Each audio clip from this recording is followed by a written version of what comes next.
Bismillahirrahmanirrahim. Assalamu alaikum students. Welcome again to ComSats Institute of Information Technology, Virtual Campus Islamabad for the subject Learning Management System with the course code of CSC 350. Students, today's lecture covers responsibility, authority and the delegation. In the learning management system, this is very important to be the manager with responsibility or authority or the delegation of the powers. These things are very commonly observed in the management system, but here we will discuss how a computer scientist or computer engineer, when he becomes the manager of a unit, how he should understand his responsibility. He must know as to his authority, and he must understand as to the delegation of powers delegated to him or the powers which are delegated by the manager to his subordinate or his colleague. Before we start today's lecture on the responsibility, authority and the delegation, let us very quickly review what we have done in the previous lecture. In the last lecture, we studied organizing and organizing functions, the benefits and the cost of bureaucracy. We discussed the advantages and the disadvantages of the division of labor, and we also discussed the practical implications or the practical significance of the division of labor. The complexities of determining appropriate organizational structure and the duties and the responsibilities associated with the organizational structure. And then the departmentalization, horizontal, vertical, all these things we discuss in detail from regional perspective, from product perspective and from other perspective. So all these perspectives we have discussed in the last lecture. In today's lecture, our focus will be around responsibility, delegation of power and the authority. And these three things have been organized as follows. Number one, the responsibility and its relationship with the job description, as to what the things are assigned to a manager or an individual to be done, and what descriptions have been provided in terms of job to the management or the employee. And number two, dividing job activities of the individuals, how the jobs, understanding how the job activities are divided among the individuals or the employees, as subordinate, as colleague or as the boss. At the third stage, we will discuss the benefits of clarifying the job activities, importance of authority within an organization, and then how to delegate, how the delegation of powers is done in an organization. Then at the sixth stage, the sixth point is, the point of discussion is advantages and the disadvantages of centralization and the decentralization. Before we start detailed discussion on the responsibility, authorities and the delegation of powers, let me explain to you in general what different systems the history has seen, or in the history the human beings have experienced. There have been three major systems so far to run the affairs of the state, to run the affairs of the society or an economy at the small level or at the larger level. The oldest system is known as traditional system of economy, the traditional system of political economy and the traditional system of running the affairs of the state. The second is known as the centrally command or centrally planned system of running the affairs of state, economy and the politics. The third system actually dominated the world history is known as decentralized economy, or you can say the free market economy, or the decentralized system, or you can say the system of democracy. And the fourth one, of course, is the Islamic system. Before we start our discussion around the responsibility, delegation and authority, let me very briefly introduce these three systems which have been in the history in practice in different economies and different countries of the world. The first one, which is known as traditional system. In the traditional system, how the decisions are made, how the decisions regarding the production, regarding the distribution and regarding the allocation of resources, or regarding the delegation of power and authority, how all these decisions are made in the traditional system. तो traditional system में ये सारे decisions कौन करता है? Head of the tribe, the tribal chief और सरदार, or whatever name is the nomenclature in different societies. In Pakistani system we call it Sardar or the tribal chief.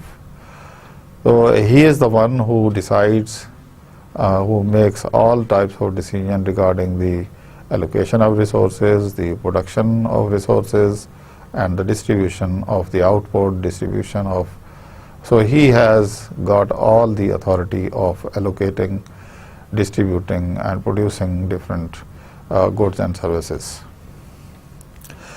And no other can share the power, the authority of the tribal chief, except his siblings who actually enjoy the same power and authority after his death. तो tribal system को हम traditional system कहते हैं, जिसमें for so many years, for centuries even sometimes, people continue following this system. The authority after authority remains within the families, within a few families, or sometimes even within the same family. The son of the tribal chief becomes the tribal chief, and then his son and so on. So what are the problems? The problems with the system are there is no chance of modernity, there is no chance of any change, there is least chance of the innovation or technological progress. The adaptation or the adoption of modern technology is almost nil in the tribal system.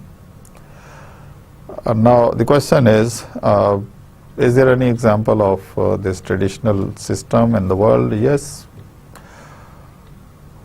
Even in some parts of India and even some parts of Pakistan, this system still prevails, where the tribal chief, if orders or allows the allocation of resources, production of certain commodities, distribution of certain commodities, no one can challenge his decision. No one can challenge his powers or authority or the decision made by him.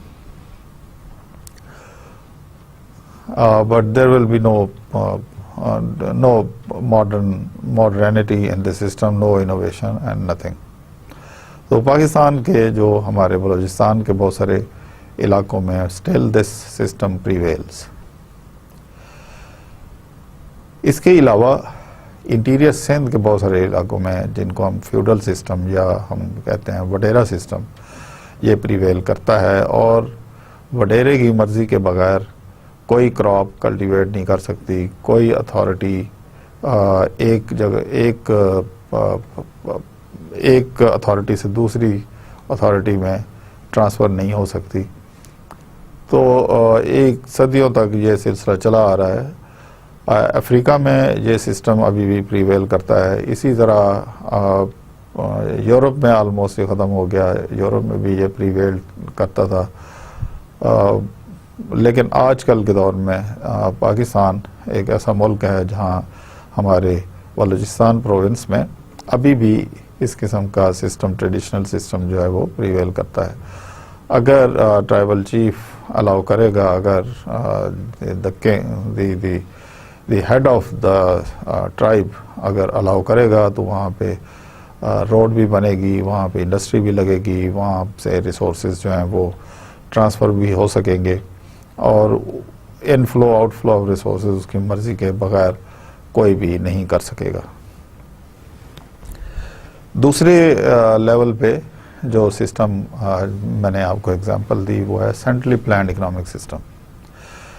Centrally planned economic system prevailed in Russia and the countries which are generally considered as the pro-Russian countries. تو پرو Russian economies کون سی؟ Eastern Europe جو ہے وہ پرو Russia. اسی طرح پاکستان میں بھی ایک خاص پولیٹیکل پارٹی نے رشین سسٹم کو امپلیمنٹ کرنے کی کوشش کی، but Pakistani people being influenced by the Islamic system did not accept the centrally planned economic system. تو سینٹرل پلانڈ اکنامک سسٹم میں ہوتا کیا ہے؟ سینٹرلی پلانڈ سسٹم کے اندر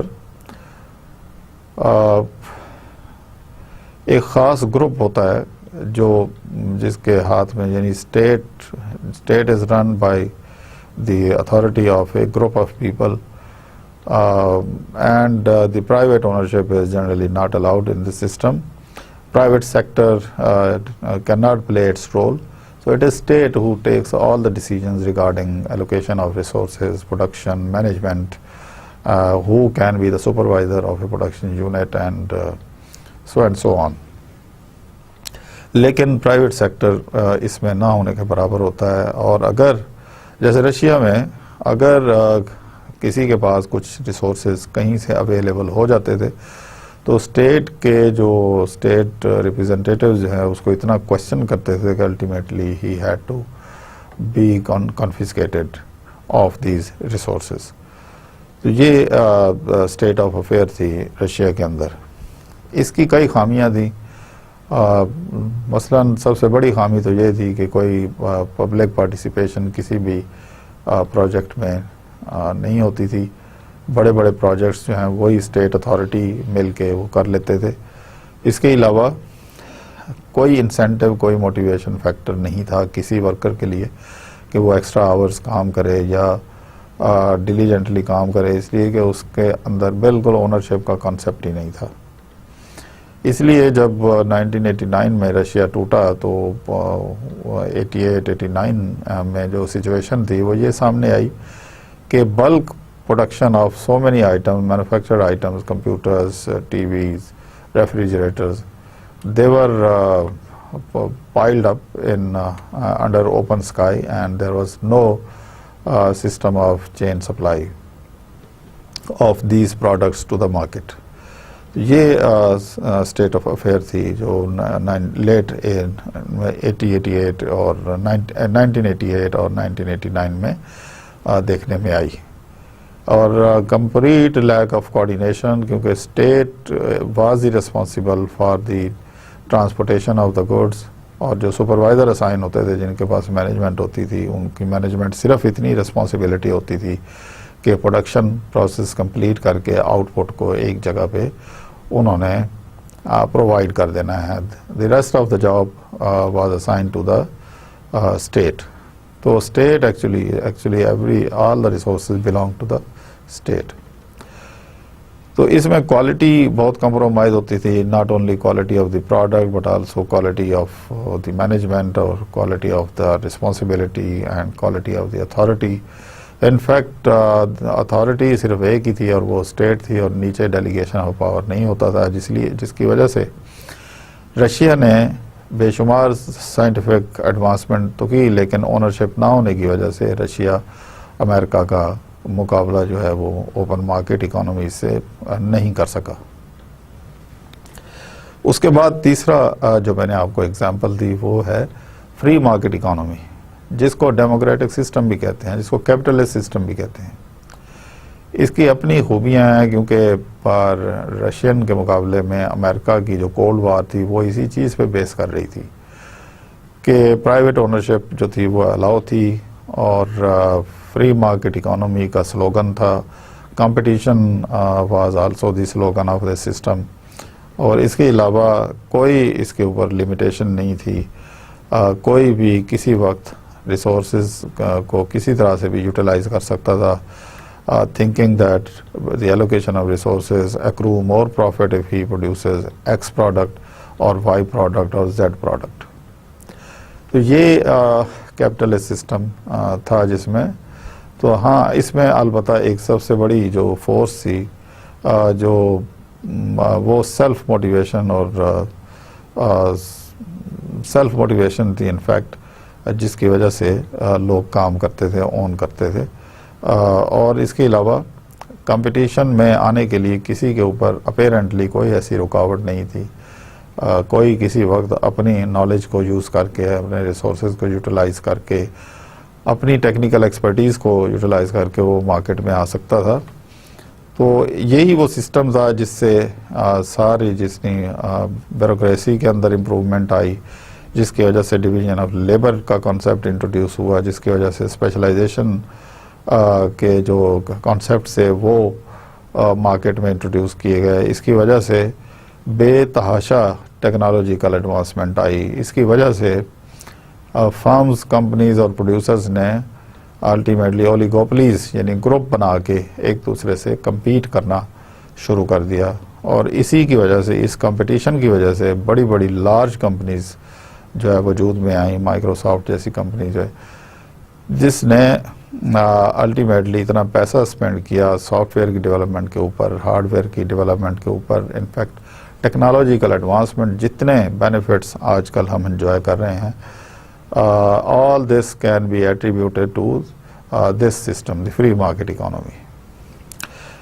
اس کے بہرحال کچھ لمیٹیشنز بھی تھیں کیونکہ اس سے مونوپلیز بہت زیادہ وجود میں آئیں، ایکسپلائٹیشن آف کنزیومر بہت ہوا. پروفٹ موٹیو کی وجہ سے کچھ پروڈکٹس جو تھیں وہ پروڈیوس ہی نہیں ہوتی تھیں کیونکہ اس میں پروفٹ موٹیو نہیں تھا.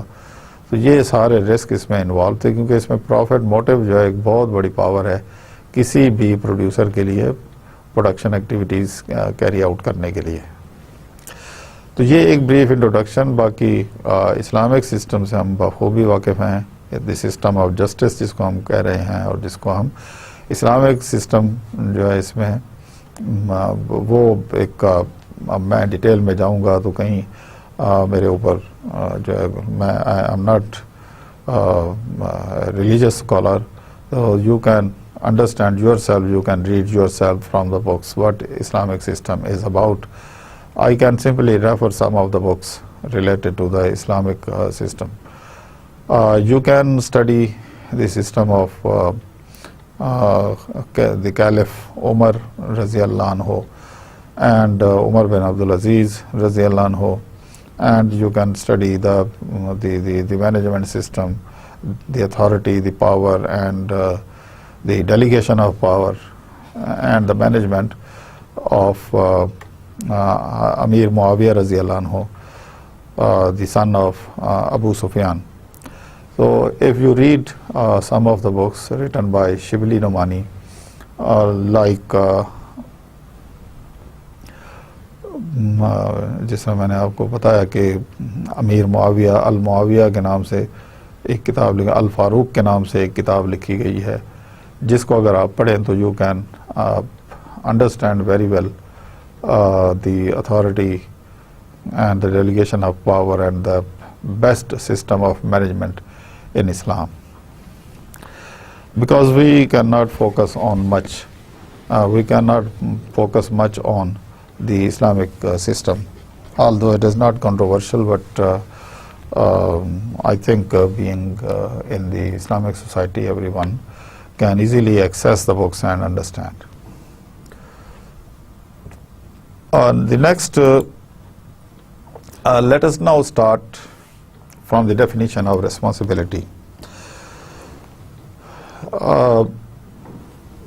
When we discuss different terms in this lecture, please recall and remind and recast your mind on the background information which I have shared with you, which is related to the traditional system, the centrally planned system, and the free market system. Now, what is the system? It is, we can call it, although it is the blessing of the free market economy, but this system is mixed. So all the economic systems in the world are now mixed economies.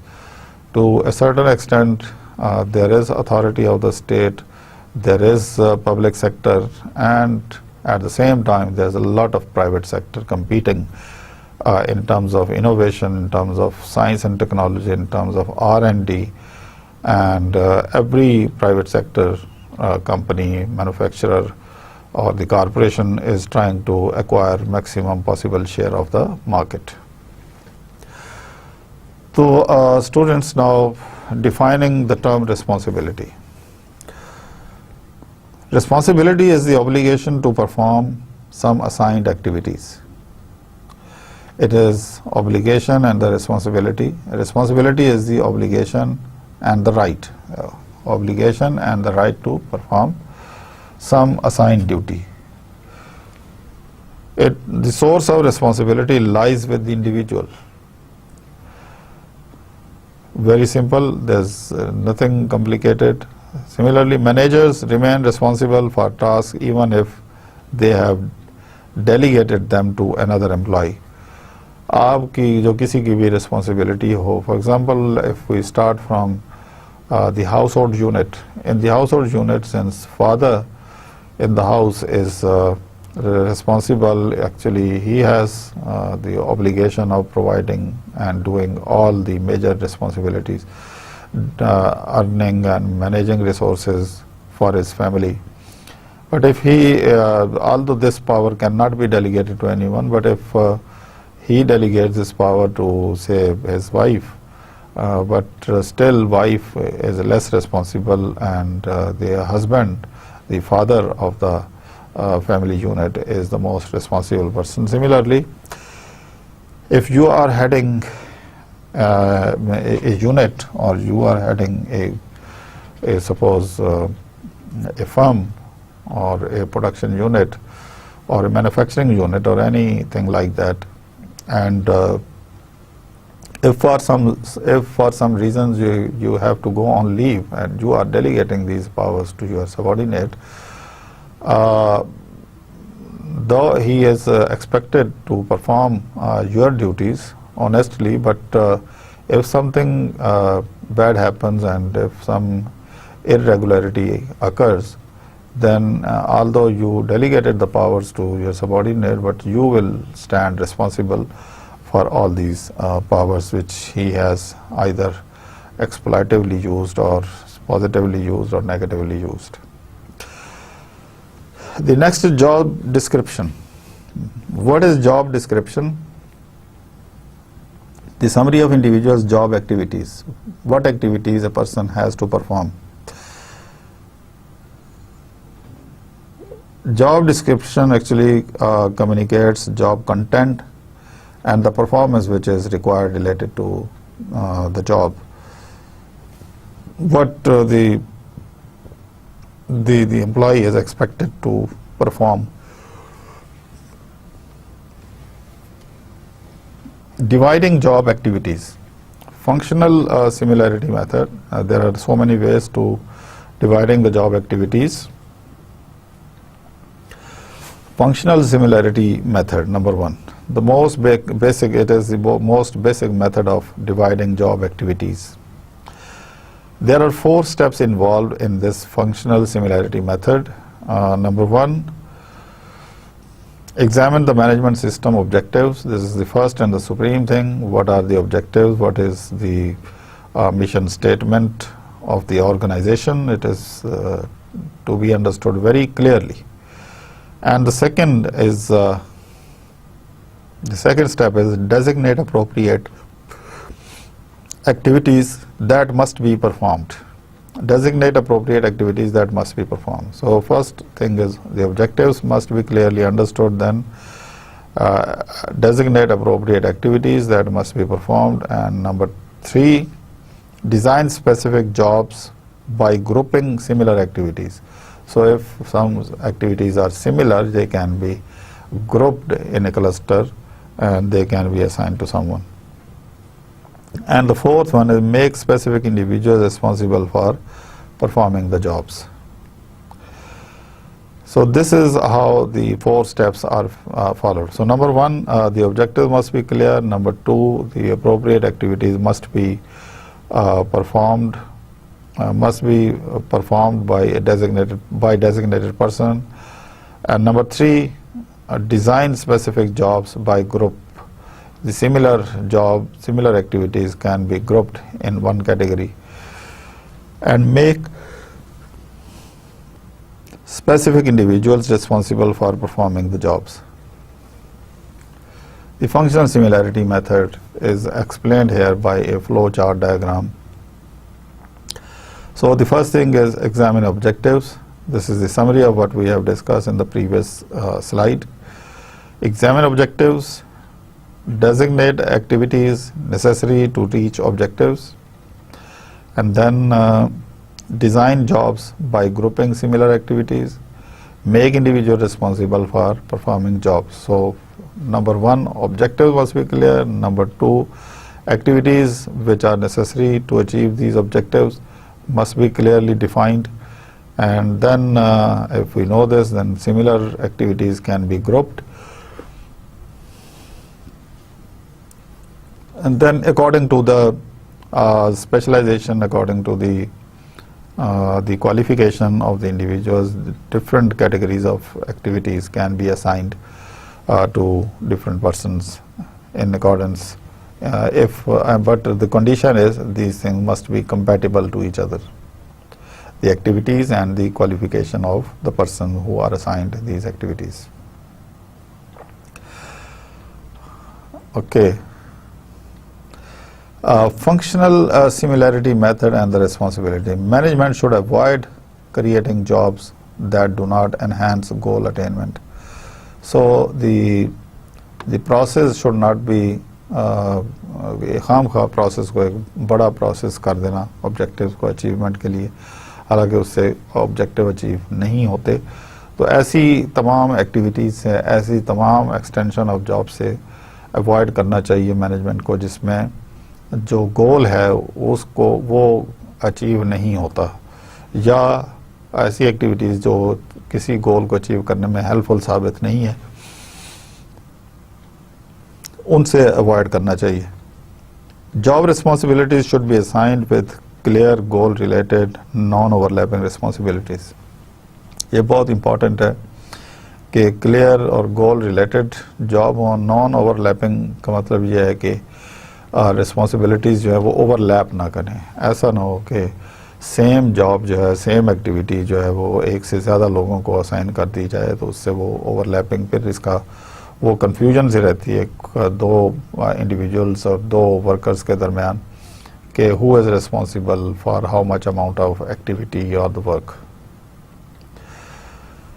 Clarifying job activities of managers. Clarifying job activities of managers. The management responsibility guide can be, handbook can be developed, and the response which can help. Similarly, a short book of code can be published, which can be handed over to the responsible person, the person who joins the job. Then responsible managers are deemed responsible when they perform activities they are obliged to perform.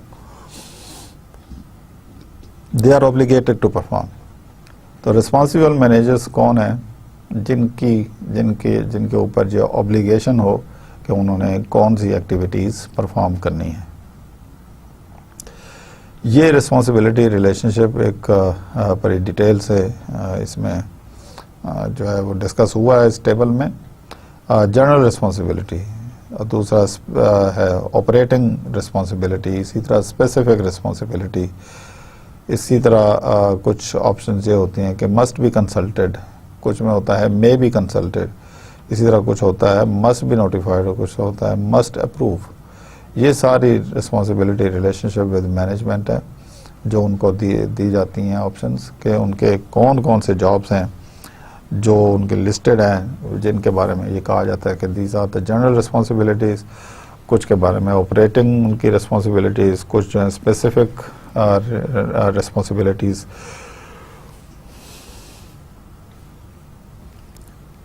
کچھ کے بارے میں لکھا جاتا ہے کہ must be consulted, کچھ کے بارے میں ہوتا ہے کہ must be done, may be consulted and must be notified and must approve. ہمارے یہاں پاکستان میں جو ہم آفیسز میں اور یونیورسٹیز میں جو بیوروکریسی اس طرح مینجمنٹ کام کرتی ہے، اس میں ہم وہ یلو سٹیکر ہم یوز کرتے ہیں. یلو سٹیکر، اس کے اوپر ہم باس جو ہے وہ اس کے اوپر اپنے کمنٹس لکھتا ہے کہ اس فائل کے بارے میں کیا کرنا ہے، اس ڈیوٹی کے بارے میں کیا آرڈر ہے، کیا اس کو انسٹرکشن ہے یا گائیڈ لائن ہے. Dimensions of responsible management behaviour.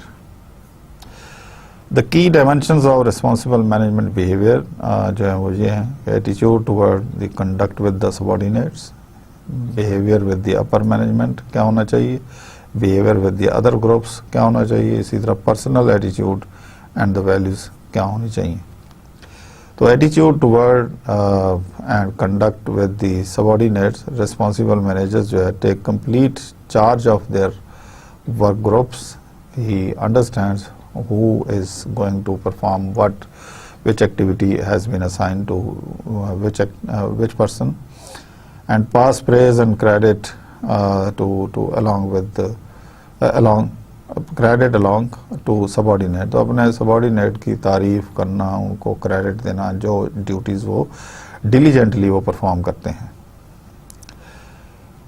اسی طرح اگر وہ کوئی پرابلمس میں ہیں کسی ایکٹیویٹیز سے ریلیٹڈ تو ان کے ساتھ کھڑے ہونا، ان کو سمجھانا.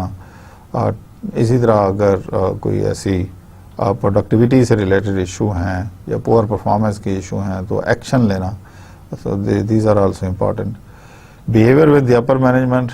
تو ریسپانسبل مینیجر جو اپر مینجمنٹ کے ساتھ وہ کیا کرتا ہے، he accept the criticism of his work as being criticised and buffer their groups from excessive criticism. یہ اس کا جو ہے. And number 2, ensure that their groups meet the management expectations and the objectives.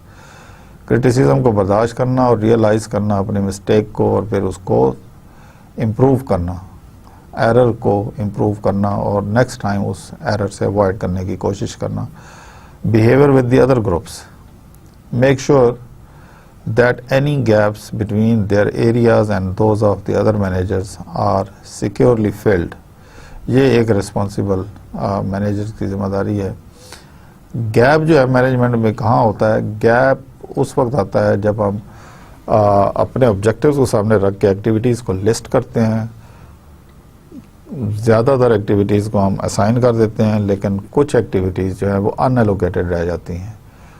اس لیے اس میں ڈفرینٹ گروپس کو یہ نہیں پتا ہوتا کہ انہوں نے ان ڈیوٹیز کا کیا کرنا ہے جس کے بارے میں باس نے ڈیسیجن نہیں لیا. تو یہاں پہ behaviour with the other groups جو والی بات ہے، جہاں پہ کہیں بھی کوئی گیپ آئیڈینٹیفائی ہوتا ہے تو گروپس کے ساتھ مل کے اس گیپ کو فل کرنا جو ہے this will be consider as an initiative, اور اس کو پھر اپریشیٹ کیا جاتا ہے. Personal attitudes and the values. تو ایک ریسپانسبل مینیجر جو ہے وہ identify with the group, put organisational goals ahead of the personal desires اور دا ایکٹیویٹیز. اپنی خواہشات کو ایک سائڈ پہ رکھ کے کارپوریشنز کو، کمپنی کو، بزنس کو سگنیفیکنس دینا. Perform task that offer no immediate reward but help subordinates the company اور both. Conserve corporate resources to the maximum extent, کیونکہ یہ conservation of resources is also considered as part of the efficiency. اس کے بعد authority. What is authority? Authority is right to perform or command. یہ command کا جو word ہے یہ صرف it is associated with the authority. So authority is right to perform or command. Authority میں چونکہ نہ صرف right بلکہ command بھی ہے تو اس لیے زیادہ چانس یا زیادہ میکسیمم لائکلیہڈ یا probability یہ ہے کہ the work will be performed, the activities will be done and the command will be obeyed. Does not always lead to obedience. یہ بھی ہوتا ہے command میں کہ اگر disobedience کہیں پہ ہو جاتی ہے تو وہ authority جو ہے وہ چیلنج ہو جاتی ہے. سب سے بڑا یہ ایک چیلنج ہے کہ اگر آپ کی authority کو ڈس اوبے کیا جاتا ہے تو بہت ساری آرگنائزیشن میں اس کے اوپر وارننگ لیٹرز بھی ملتے ہیں, شو کاز نوٹس بھی ایشو ہوتے ہیں ڈس اوبیڈینس کے اوپر. بہرحال دس از اتھارٹی. تو اتھارٹی اور رسپانسبلٹی میں فرق یہی ہے کہ اتھارٹی میں the right to perform with commandment, یعنی کمانڈ بھی اور رائٹ ٹو پرفارم بھی ہوتا ہے. 3 types of authorities. Number 1, line authority, جس میں superior subordinate relationship میں جو آتی ہیں. ایک ہیرارکی میں جونیئر سینئر کا جو ریلیشنشپ ہے اس میں جو لائن اس میں جو اتھارٹی لائی کرتی ہے اس کو لائن اتھارٹی کہتے ہیں. Second is staff authority. Staff authority کیا ہے کہ advise assist those who possess line authority, یعنی اسٹاف اتھارٹی ایڈوائز کرنا اسسٹ کرنا ان لوگوں کو جو آپ کی لائن اتھارٹی میں آتے ہیں. اور تیسری جو ٹائپ آف اتھارٹی ہے وہ فنکشنل اتھارٹی ہے, assign to a segment that normally does not have authority. So functional authority کا assign to a segment that normally does not have authority. تو functional authority میں جب ہم کسی ایک خاص سیگمنٹ کو ایک اتھارٹی دیتے ہیں کہ آپ یہ کام مکمل کریں, آپ کو جو ریسورسز چاہیے وہ اویلیبل ہوں گے, اور ان ریسورسز کو بھی ہائی لائٹ کر دیا جاتا ہے, اور جن لوگوں نے اس کے ساتھ جس کو اتھارٹی ڈیلیگیٹ کی گئی ہے فنکشنل اتھارٹی اس کے ساتھ سپورٹ کرنا ہو, ان کے نام آئیڈینٹیفائی کر دیے جاتے ہیں تو وہ اس کے ساتھ ہیلپ کرتے ہیں. لائن سٹاف ریلیشن شپس اس گراف میں یہ ایکسپلین کیا گیا ہے. This is very meaningful graph.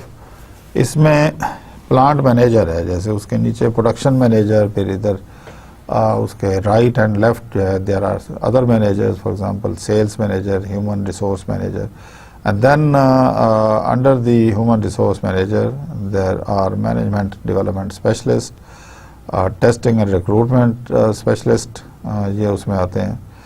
تو management development specialist, testing and recruitment specialist. management development specialist جو ہے یہ ٹریننگ میٹیریل اور ٹریننگس جو ہے وہ آرگنائز کرتے ہیں اور ٹریننگ میٹیریل کو ڈیولپ کرتے ہیں جس سے وہ آن دی جاب ٹریننگ اپرچونیٹیز جو ہے آن دی جاب ٹریننگ جو ہے وہ آفر کرتے ہیں, یا پھر کہیں کوئی ٹریننگ آفر ہو رہی ہیں کسی اور انسٹیٹیوشن میں تو ایچ آر ایم کا یہ جو سیگمنٹ ہے یعنی مینجمنٹ ڈیولپمنٹ اسپیشلسٹ جو ہیں یہ اپروول لے کے اور اسپانسر کر کے ان ٹریننگ کو آرگنائز کرتے ہیں اور اپنے امپلائیز کو وہ ٹریننگ آفر کرتے ہیں. باقی جو نچلا سٹاف ہے اس میں the supervisor of different units, sub units وہ ہوتے ہیں. اس کے علاوہ sales manager, sales research specialist, sales person and so on. Line staff function authority, یہ ہاسپٹل بورڈ, یہ ایک میڈیکل کی ایک ایگزامپل دی گئی ہے کہ اسٹاف کیا ہے اور فنکشنز کیا ہیں, ان کو کس طرح پرفارم کرتے ہیں. دس you can read your self if your interest is in the medical side. You can. جہاں اتھارٹی اور ریسپانسبلٹی آتی ہے وہاں پہ اکاؤنٹیبلٹی بھی آتی ہے. تو واٹ از اکاؤنٹیبلٹی؟ کہ جو ڈیوٹیز آپ کو اسائن کی گئی ہیں ان کو چیک کرنا, کہ وہ آپ نے کس حد تک پرفارم کیا ہے, کس ایکسٹینٹ تک آپ نے سکسیزفلی پرفارم کیا, کیا مسٹیک کیے ہیں. اور اس کے علاوہ نان پرفارمنس یا انکمپلیٹ پرفارمنس ہے اس کی پنشمنٹ کیا ہوگی وہ سجیسٹ کرنا, وہ بھی اکاؤنٹیبلٹی میں آتا ہے. سم کائنڈ آف ریوارڈ بھی ہو سکتے ہیں, اگر پرفارمنس اچھی ہے تو اکاؤنٹیبلٹی میں ریوارڈز بھی ہو سکتے ہیں, پروموشن ہو سکتی ہے, پیکیجز بہتر ہو سکتے ہیں, کچھ other facilities can be added to the good performer. اور اگر بیڈ پرفارمنس ہے تو اس کے اوپر ڈیموشن بھی ہو سکتی ہے, اس میں انکریمنٹ کم ہو سکتی ہے, اس میں وارننگ بھی مل سکتی ہے, وغیرہ وغیرہ. The next is delegation. What is delegation? Delegation is assigning job activities and corresponding authority to specific individuals. جیسے میں نے پہلے بتایا کہ اپنی ڈیوٹیز اور رسپانسبلٹیز کو کسی اور کو ہینڈ اوور کر کے چھٹی پر چلے جانا, یا کام بہت زیادہ ہونے کی وجہ سے certain amount of work is delegated to someone else. اس میں these three steps are very important. Number one, کہ ہم اسپیسیفک ڈیوٹیز صرف انڈیویجول کو اسائن کرتے ہیں. عام طور پہ پاکستان میں یہ کلچر ہے کہ جب ایک مینیجر جب چھٹی پر جاتا ہے اور دوسرے کو اسائن کر جاتا ہے تو اس میں سینسٹیو قسم کے جو ڈیسیجنز ہوتے ہیں ان کی پاورز وہ ان کو ڈیلیگیٹ نہیں کرتا ہے. ہاں البتہ جنرل روٹین میٹرز جو ہیں اس سے ریلیٹڈ جو اتھارٹی ہوتی ہے وہ آگے ڈیلیگیٹ کر سکتا ہے اور کر کے عام طور پہ جاتے ہیں. اسٹیپ 2 میں گرانٹ اتھارٹی ٹو انڈیویجول, اور 3 میں کریٹ obligation.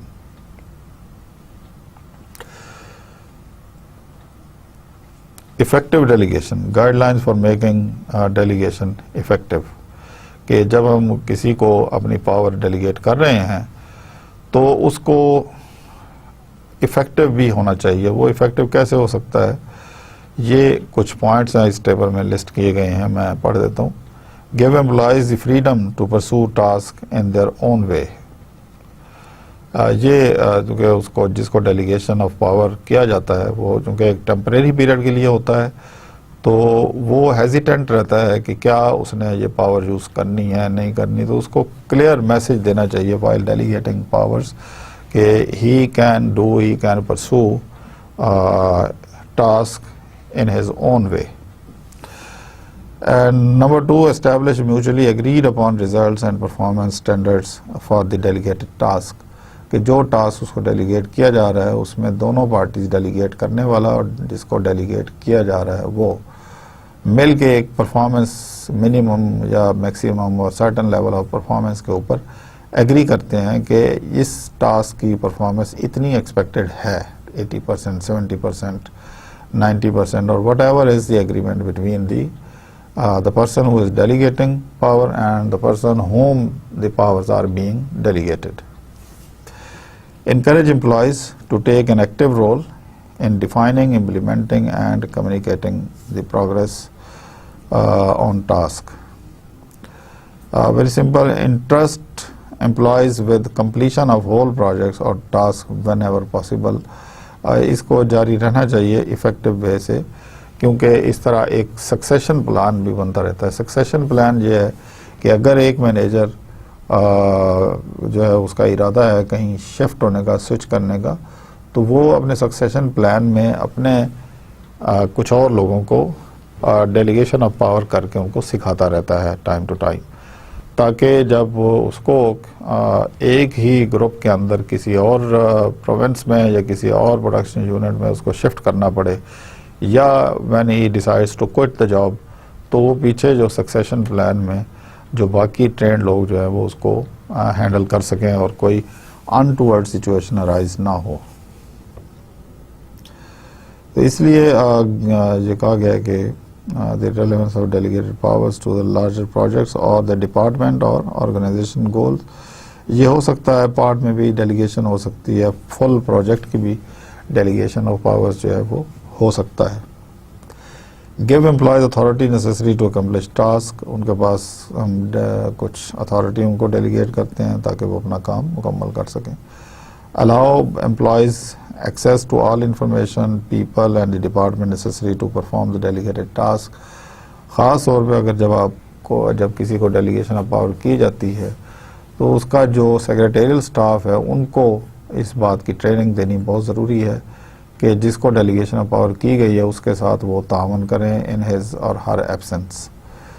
تو provide the training and guidance necessary for the employees to complete the designated task satisfactorily. یہ پوائنٹ اوپر سے لنک ہے. when possible delegate task on the basis of employee interest.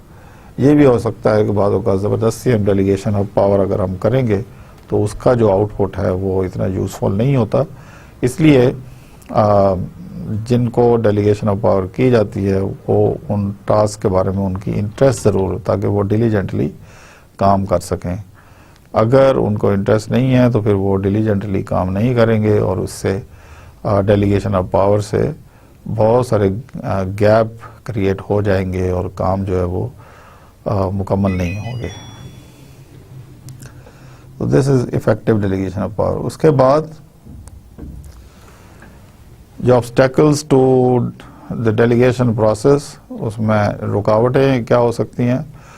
Supervisor رکاوٹ ہو سکتا ہے کہ جس کو آپ ڈیلیگیشن آف پاور کر رہے ہیں جو آپ کا باس ہے وہ اس کو الاؤ نہیں کر رہا. سبارڈینیٹ پرابلم ہو سکتا ہے، جو آپ کے سبارڈینیٹس ہیں جس کو آپ ڈیلیگیشن آف پاور کر کے جا رہے ہیں اس کے ساتھ وہ تعاون کرنے کے لیے تیار نہ ہوں. آرگنائزیشنز ہو سکتی ہیں کہ آرگنائزیشن اٹ سیلف جو ہے ایک بہت بڑی رکاوٹ ہے، اس میں ڈیلیگیشن آف پاور کی گنجائش نہیں ہے یا اجازت نہیں ہے. اس کے بعد ڈیلیگیشن آف پاور، اتھارٹی اور ریسپانسبلٹی کو ڈسکس کرنے کے بعد جو بہت ہی ایک امپورٹنٹ پوائنٹ ہے that is centralization and decentralization. Centralization اور ڈی سینٹرلائزیشن کا کانسیپٹ ہے کیا؟ The degree to which delegation exist within an organization. کس حد تک ڈیلیگیشن جو ہے وہ ایگزسٹ کرتی ہے، کتنے ڈیوٹیز جو ہے وہ آگے ڈیلیگیٹ کی جا سکتی، جن کی پاور جو ہے ڈیلیگیٹ کی جا سکتی ہیں، اور کتنی ڈیوٹیز اور رسپانسبلٹیز ہیں جن کی پاورز کو ڈیلیگیٹ نہیں کیا جا سکتا. اس میں دو اہم کانسیپٹ ہے، سینٹرلائزیشن اور ڈی سینٹرلائزیشن. سینٹرلائزیشن کا کانسیپٹ کیا ہے کہ minimum number of job activities and minimal amount of authority delegated to subordinates. Subordinates کو جب ہم کام اسائن کم سے کم کرتے ہیں، ساری اتھارٹیز، ہر قسم کے کام کچھ لوگ خود کرنا، کچھ مینیجر جو خود اپنے ہاتھ سے کرنا چاہتے ہیں، خود ذمہ داری، خود اتھارٹی اپنے پاس رکھتے ہیں، کسی اور کو ڈیلیگیٹ کرنے کے لیے تیار نہیں ہوتے. اس کو کہتے ہیں سینٹرلائز سسٹم. جیسے میں نے رشین اکانومی کی آپ کو مثال دی تھی، رشین اکانومی میں جو سینٹرل اتھارٹی ہے وہ ایک گورنمنٹ کا گروپ ہے جو تمام کنٹری کے ریسورسز کو اون کرتا ہے، وہی سارے ڈیسیجن لیتا ہے regarding protection, regarding allocation of resources, regarding the distribution of resources, regarding the decision related to what type of technology can be employed, where resources can be allocated the most وغیرہ وغیرہ. یہ سارے decision جو ہیں وہ جب ایک یا دو ہاتھوں میں ہوں ان کو ہم کہتے ہیں سینٹرلائزیشن. اس کے بعد نیکسٹ جو کانسیپٹ ہے وہ ڈی سینٹرلائزیشن کا ہے. ڈی سینٹرلائزیشن کا کیا مطلب ہے؟ Maximum amount of authority delegated to the subordinates. کہ جب آپ کام ایکٹیویٹیز کے مطابق ڈیوائڈ کر دیں اپنے سبارڈینیٹس کو، کچھ ایکٹیویٹیز جو کامن ہیں، ایک جیسی ہیں، کامن ان کو کر کے آپ پاور ڈیلیگیٹ کر دیں کہ یہ کام پرسن اے نے کرنے ہیں، یہ کام جو ہے پرسن بی نے کرنے ہیں، سی نے کرنے ہیں، اینڈ سو آن. تو this is known as decentralisation. The decentralisation and the organisation considerations. یہ ڈیپینڈ کرتا ہے، decentralisation of the organisation جو ہے یہ ڈیپینڈ کرتا ہے کہ what is the present size of the organisation. کیا آرگنائزیشن بڑی ہے، چھوٹی ہے؟ اگر چھوٹی آرگنائزیشن ہے تو اس میں تو ڈی سینٹرلائزیشن آف پاور جو ہے وہ اور نہ ہونے کے برابر ہے. It is out of question. لیکن اگر آرگنائزیشن بڑی ہے تو اس میں ڈیلیگیشن آف پاور جو ہے یقیناً نیچے تک کرنی چاہیے ڈیسینٹرلائزیشن کے تھرو, تاکہ کام ڈیوائڈ ہو لوگوں میں اور ایکٹیویٹیز جو ہے کوئکلی پرفارم ہوں, ڈیوٹیز جلدی سے مکمل ہوں. دوسرا جو امپورٹنٹ پوائنٹ ہے یہ دیکھا جاتا ہے عام طور پہ کہ where are the organizations customers located. Customer کہاں لوکیٹڈ ہیں, کیا وہاں پہ ڈی سینٹرلائزیشن کی ضرورت بھی ہے یا نہیں ہے. عام طور پہ ڈی سینٹرلائزیشن کی ضرورت پڑتی ہے جب کسٹمرز بہت ایکسپینڈڈ ہوں. تیسرا جو اس سے ریلیٹڈ اہم پوائنٹ ہے وہ how homogeneous is the organizations product line. Product line میں ہوموجینائٹی کتنی ہے, ڈسسیملیرٹی اور سملیرٹیز کتنی ہیں. Where are the organizational suppliers. Suppliers کیسے لوکیٹ کر رہے ہیں, کیا ڈی سینٹرلائزیشن سے یہ جو سپلائر کے ساتھ لنک ہے وہ ڈسٹرب تو نہیں ہو جائے گا. تو this has to be made guaranteed and sure. Are quick decisions needed in the organization. کیا آرگنائزیشن میں پورا جو اسٹرکچر ہے اس میں کسی ایک پوائنٹ پہ پاور ڈیلیگیٹ کر کے اس پروسیس کو, ڈیسیجن کو تیز کرنے کی ضرورت بھی ہے کہ نہیں. کیونکہ ایک بیلنس ہوتا ہے, ایک ایکویشن ہوتی ہے مختلف فنکشنریز کے درمیان.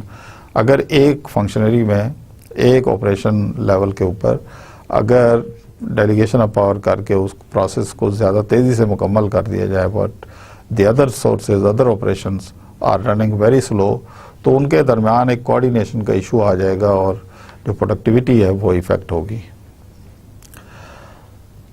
اس کے علاوہ is creativity a desirable feature in the organisation. کیا کوئی سیٹ گولز ہیں, سیٹ پیٹرنز ہیں, سیٹ پروسیجرز ہیں پروڈکشن کے, ڈسٹریبیوشن کے, مارکیٹنگ کے, یا اس میں کریٹیوٹی ڈیزائر بھی ہے. اگر کریٹیوٹی ڈیزائر ہے, ڈیزائربل ہے, تو دین ڈیفینیٹلی آرگنائزیشن کی ڈیولپمنٹ میں ایک بہت سگنیفیکنٹ کنٹریبیوشن اس کا ہوگا. تو اسٹوڈنٹس, ہم نے بہت امپورٹنٹ ٹاپک جو ہے وہ اسٹڈی کیا. لیٹ اس ناؤ سم اپ. ہم نے آج کیا اسٹڈی کیا. شروع میں ہم نے کچھ سسٹمز کو ڈسکس کیا کہ دنیا میں اب تک کتنے سسٹم جو ہے ہم فیملیئر ہیں جو ایک آرگنائز وے سے کام کرتے رہے ہیں. تو ان میں ہم نے ڈسکس کیا کہ ٹریڈیشنل سسٹم, اور دوسرا جو ہے وہ سینٹرلی پلانڈ سسٹم جس میں اتھارٹی جو ہے چند لوگوں کے ہاتھ میں ہوتی ہے. ٹریڈیشنل سسٹم میں اتھارٹی جو ہے وہ ٹرائبل سسٹم یا ٹرائبل چیف کے ہاتھ میں ہوتی ہے, یا ایک یا دو فیملیز جو ہیں وہ کنٹرول کر رہی ہوتی ہیں پوری ٹرائب کی یا پورے ریجن کے اکنامک, پولیٹیکل اور مینجمنٹ کے سسٹم کو. تیسرا ہم نے ڈسکس کیا جو بہت ہی پاپولر اور بہت ہی ڈومینیٹنگ رہا ہے, وہ ہے فری مارکیٹ اکنامک سسٹم, جس میں کیپٹلسٹ سسٹم بھی کہتے ہیں جس کو. تو ان کو ہم نے ڈیٹیل سے ڈسکس کیا, اور ان کو ہم نے ذہن میں رکھنا ہے جب ہم اس چیپٹر کو ہم پڑھتے ہیں کہ ریسپانسبلٹی کیا چیز ہے. پھر ہم نے پڑھا کہ جاب ڈسکرپشن کیا ہے, اور پھر ہم نے پڑھا کہ جاب ایکٹیویٹیز کو کس طریقے سے ڈیوائڈ کیا جائے. کون سے 4 سٹیپس ہیں کہ جب ایکٹیویٹیز کو ہم ڈیوائڈ کریں تو ان کو مد نظر رکھیں. تو یہ فنکشنل سملیرٹی کو ہم نے فلو چارٹ سے ڈسکرائب کیا. پھر اس کے بعد ہم نے فنکشنل سملیرٹی میتھڈ اور ریسپانسبلٹی کو ڈسکس کیا. And then clarifying the job activities of the managers, کہ کتنی کلیئرٹی کے ساتھ جو مینیجرز کو جاب جو ہے اسائن ہونی چاہیے تاکہ یہ جو اوور لیپنگ اور ان اسائنڈ جاب نہ رہیں. ہر بندہ اپنی ریسپانسبلٹی کو وہ پورا کرے جو کام اس کو اسائن کیے گئے ہیں, اور دوسرے کے ساتھ اس کی انٹرفیئرنس لیسٹ ہو, اور ان ایلوکیٹڈ جاب نہ ہو, یعنی اوور لیپنگ سے بچے, ایک کام 2 جگہوں پہ اسائن نہ ہو, اور گیپ سے بچیں. گیپ سے مراد کہ تمام ایکٹیویٹیز اسائنڈ ہو جائیں لیکن کچھ پارٹ آف دا ایکٹیویٹیز جو ہیں وہ اگر ان اسائنڈ رہیں تو اس سے بھی ایشوز ارائز ہوتے ہیں. پھر ہم نے ڈسکس کیا کہ ریسپانسیبل مینیجر سے کیا مراد ہے, ریسپانسبلٹی ریلیشن شپس کیا ہوتے ہیں, ان کو ہم نے ڈسکس کیا.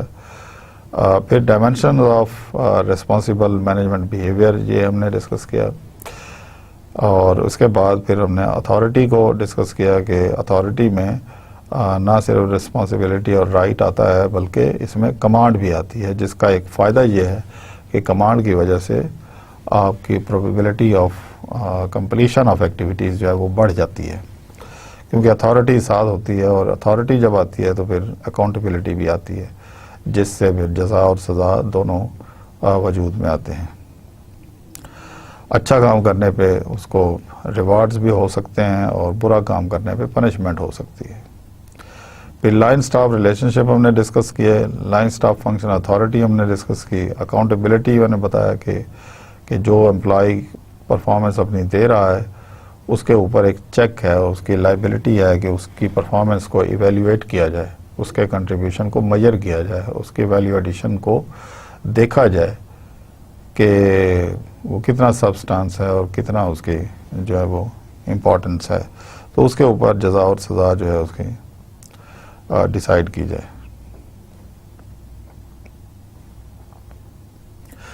ڈیلیگیشن, پھر ہم نے پڑھا کہ ڈیلیگیشن آف پاور, جب ہم اتھارٹی آگے ٹرکل ڈاؤن کرتے ہیں, دوسرے لوگوں کو ہم اتھورائز کرتے ہیں اسی جاب اور رسپانسبلٹیز کو پرفارم کرنے کے لیے, تو دس از ڈیلیگیشن.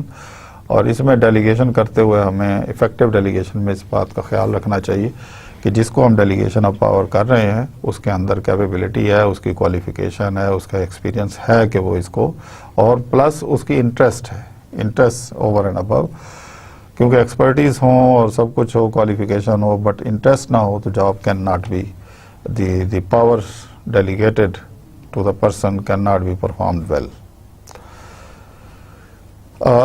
رکاوٹیں کیا ہو سکتی ہیں ڈیلیگیشن پروسیس میں؟ سپروائزر آرگنائزیشن کا سسٹم اٹ سیلف رکاوٹ ہو سکتا ہے, سب آرڈینیٹ جو رکاوٹ ہو سکتے ہیں کہ وہ اس کو ڈیلیگیشن کو پسند نہ کریں. پھر ہم نے سینٹرلائزیشن اور ڈی سینٹرلائزیشن کو ڈسکس کیا. سینٹرلائزیشن جب پاورز جو ہیں کنسنٹریٹ کرتی ہیں ان اے فیو ہینڈس, اور ڈی سینٹرلائزیشن جب پاورز جو ہیں ڈیلیگیٹ ہوتی ہیں فردر نیچے بھی اور پیرلل بھی مینجمنٹ میں یہ ہو سکتی ہیں. تو اسٹوڈنٹس, یہ آج کا ہمارا لیکچر تھا.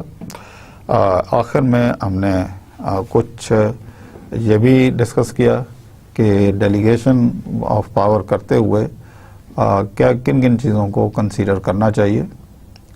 مثلا سائز آف آرگنائزیشن اس میں بہت امپورٹنٹ ہے, کسٹمرز کی لوکیشن بہت امپورٹنٹ ہے, پروڈکٹ لائن بہت امپورٹنٹ ہے. اس کے علاوہ جو امپورٹنس ہے وہ ہے آرگنائزیشنل سپلائرز جو ہیں وہ امپورٹنٹ ہیں. اینڈ دین یہ دیکھنا امپورٹنٹ ہے کہ کیا ہمیں کوئک ڈیسیجن کی ضرورت بھی ہے آرگنائزیشن میں, یا روٹین میں ہی ہم ایفیشنسی لیول پہ جا رہے ہیں اور خواہ اوور ایمبیشس ہو کہ ہم ڈیلیگیشن آف پاور یا ڈی سینٹرلائزیشن کر کے نقصان نہ کر لیں.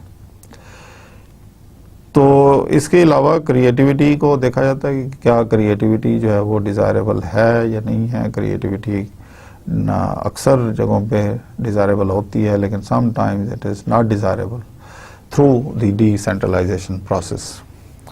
تو اسٹوڈینٹس, یہ آج کا لیکچر تھا. Thank you very much. انشاءاللہ اگلے لیکچر میں پھر انشاءاللہ ملاقات ہوگی ایک نئے ٹاپک کے ساتھ. ابھی تک جو ہم پڑھ رہے ہیں آپ اس کو اچھی طرح بک سے پڑھیں. جو بکس میں نے بتائی ہیں ان میں جتنے بھی ٹاپکس ہیں یہ تقریباً ہم چیپٹر وائز جا رہے ہیں, آپ ان کو اچھی طرح پڑھیں. اور اس کے جیسے میں نے لاسٹ لیکچر میں بھی مینشن کیا تھا کہ ہینڈ آؤٹس بھی میں پرووائڈ کروں گا انشاءاللہ. They will be very useful. Thank you. اللہ حافظ.